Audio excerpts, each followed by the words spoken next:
За мен е изключителна чест и отговорност да бъда носител на най-високото държавно отличие на Република България. Като човек, лишен от стремеж към слава и облаги, използвам момента да подчертая, че приемам тази награда като признание за общите ни усилия, които пред изтеклите 3 десетилетия заедно положихме за отстояване на човешките права и спазването на българската просвета и култура в Западните покрайнини. Приемам я и като послание към всички наши сънародници в чужбина и към всички наши врагове, че България, независимо от дребнотемието на дневната политика, в крайна сметка все пак стои здраво за всеки един от нас.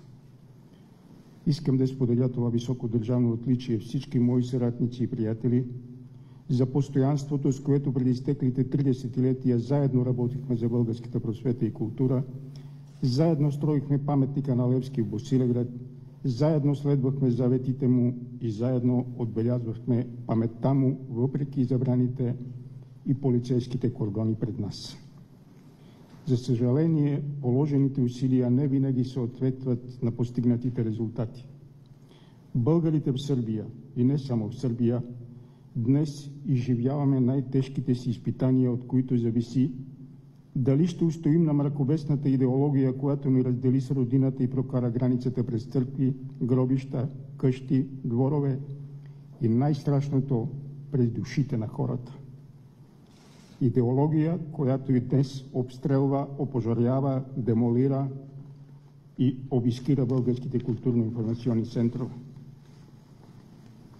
която отнема български книги, води дела и подлага на насилие, преследване и подслушване на хората, които отстояват националното си и човешко достоинство, която връща от границата наши сънародници, тръгнали при нас, която обругава и подменя паметта ни, насажда омраза и за пореден път изкушава мира и сигурността на Балканите. Уважаеми господин президент, благодаря ви за високата чест и доверието, с което ме награждавате с най-високото българско държавно отличие орден Стара планина първа степен.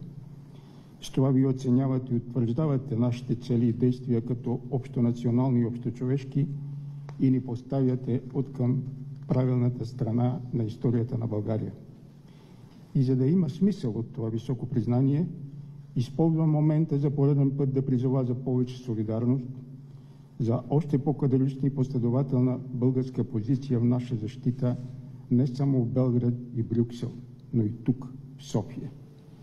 Има неща, които зависят от сложните междудържавни и геополитически отношения, но има и неща, които зависят само от нас и които с малко повече разбиране и добра воля може и трябва да свършим сами.